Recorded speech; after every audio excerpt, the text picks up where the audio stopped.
Thank you. I'm very happy to be here, and thank you for inviting me, Leticia and Mary Jose. My name's Howard, and I'm going to show you my thesis project that came out of Parsons. Blandhoek, let's see. My collaborator, Blandhoek, and I basically wanted to explore how we could improve the experience of walking along the sidewalks of New York City. And what we ended up with was a much larger discussion about people and public space. So here in New York, we have a peculiar addition to our sidewalks called the sidewalk shed, which we heard about yesterday.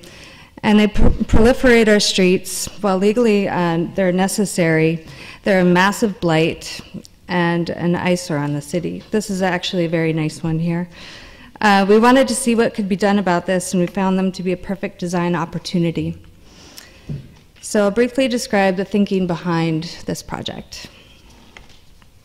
In New York, scaffolding is technically called a sidewalk shed, and there are about 8,000. When we first began our research, there were 6,000. That was 3 years ago, and apparently there's 8,000 now. So if you line them all up end to end, we heard you could walk from New York to Baltimore, and you could almost get beyond halfway from New York to Montreal. So the result is that even though scaffolding is supposed to be this temporary structure, they're practically on every street corner in New York and basically a permanent part of the city. This design challenge is a case study on 3 ideas. The first is how incremental experiments can make big change, how working within existing systems and infrastructure can save resources and also support people, because designing for people as the primary users for cities is critical as we move into the future. In 2007, just down the street from where I live in Dumbo, Brooklyn, the first pilot site of the DOT Plaza program was created. Well, it used to be an illegal parking lot and dumping ground with just a bit of paint, chairs, and planters. It was transformed into a very lively and popular meeting space. This experiment was then tested along the street of Broadway in Manhattan, and Times Square was the largest site along the plazas. And as we heard yesterday, their chairs didn't come in right away, so they just put out lawn chairs to test to see if people would actually sit there and come, and indeed they did. And they congregated and they stayed. And so then nicer chairs came, tables were set up, and this time substantial planters and umbrellas were implemented, and it defined this new plaza for people to enjoy, and the results were enormous. Now we are starting to see this experiment become more permanent. New York has engaged with the innovative design firm Snøhetta to take the work started with that first chair on the plaza and make it into an intentional pedestrian square for people to meet and rest. Their design maintains the spirit of the original experiment by allowing visitors to use the space in creative and flexible ways. So it started as a small pilot project, has now catalyzed a huge shift in how streets are utilized and perceived in New York. The methods used by the New York Department of Transportation, these small incremental changes and working within existing infrastructure and taking a human-centric approach were the pillars of the approach for Softwalks. So why does this all matter? As many of you know, many cities are going to face a significant increase in population in the next 40 years. By the year 2050, it's estimated that 80% of the world's population will be living in cities. In order to support the demand on public space and overall quality of life, when you think about it, 40 years is not enough time to create a lasting infrastructure in the way that we're currently building our cities. So how do we shift the mindset of designing our cities from that master planner model to a way that reflects how most of the population actually uses and interacts with the city? And how can this begin to happen in a matter of years rather than decades? That's what we set out to investigate with our project Softwalks. So to get started with our research, we applied design thinking, which means we interviewed a lot of people on the streets. We facilitated workshops to record people's desire for what might be. We spoke to local businesses and even talked to the scaffolding companies themselves. The result of our fieldwork was clear. No single solution would solve the experience for all of New York's diverse neighborhoods. It would need to be a flexible and modular system in order for it to succeed. And after a lot of iteration and feedback, we resulted with a simple set of modular amenities: a chair, a planter, light reflector, counter, and a screen. And we call this our kit of parts. Our kit of parts are designed to be very simple, and they could be attached with existing parts. They're easy to put on, and they're very secure on the scaffolding structure without the need for any new construction, and can be used in many different configurations to different neighborhoods, aligning to the needs of the people who live and work there. So basically, we're activating undesirable and vacuous space and creating a public space from an eyesore. From the author Stephen Johnson, in his book Emergence, he writes, "Sidewalks allow relatively high bandwidth communication between total strangers, and they mix large numbers of individuals in random configurations. Sidewalks provide the right kind and the right number of local interactions. They are gap junctions of city life."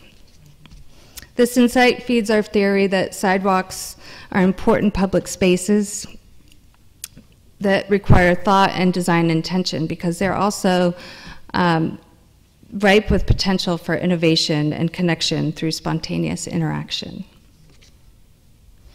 Sidewalk sheds are not attractive, but they are strong and they are adaptable to uneven sidewalks and doorways. They can even be built around tree beds and other secured items on the sidewalks. So Softwalks builds on this capacity and is a case study for how designing within the existing infrastructure can be more powerful than redesigning the entire system, especially if you're trying to do it in a matter of weeks rather than years. So we decided design the planter to allow people to breathe easier. We created the counter to allow people to interact and socialize. And this we just kind of went guerrilla style and put these parts out, and people just flocked to them naturally. So it was a lot of fun to witness. And then we created the light reflector to allow people to feel safe at night. And we created the screen to mitigate noise pollution and enhance their walk. And we created the seat to allow people to have a rest.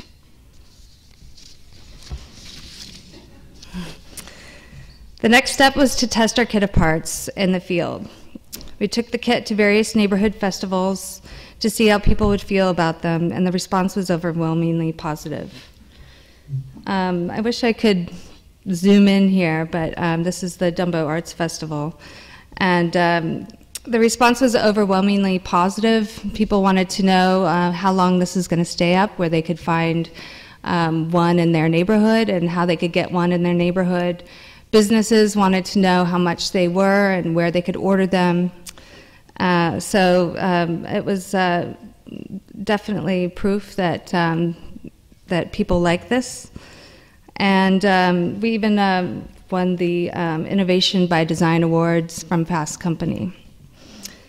One of the interesting points that the Transportation Commissioner, Jeanette Sadik-Khan, pointed out this irony that New York is a premier walking city, but there's no place to sit. It's no coincidence that one of the core elements of the kit of parts is a seat. The very first thing that Times Square Project tested to validate their assumptions was seating, such a simple idea. A few other examples of designing within existing infrastructure in other cities are in Melbourne, the alleyway revitalization. And this is in the old part of town where old, narrow, and scary alleyways were reimagined and transformed into vibrant network of lively, bright restaurants and shops. And then the parklet that came out of San Francisco's Rebar organization, where businesses and people could use a parking space to create pop-up space for people to sit, eat, and watch the birds in the trees. This is just the tip of the iceberg, and people are starting to realize that in order to change the way cities are designed, we must look at what already exists and innovate within these opportunities. Softwalks builds on this momentum using very similar ideas and iterative methodology to bring people together and allow for spontaneous interaction. It's our job to make sure that cities are designed in a way that enables and supports people.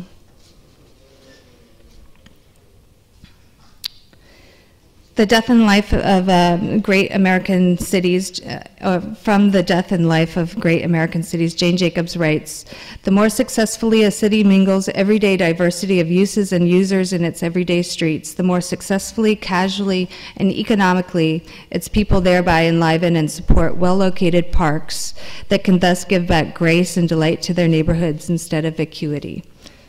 I see Softwalks as a type of micro-park where it enables the 8,000 sidewalk sheds of New York City to become an archipelago of places for people to interact and take pause.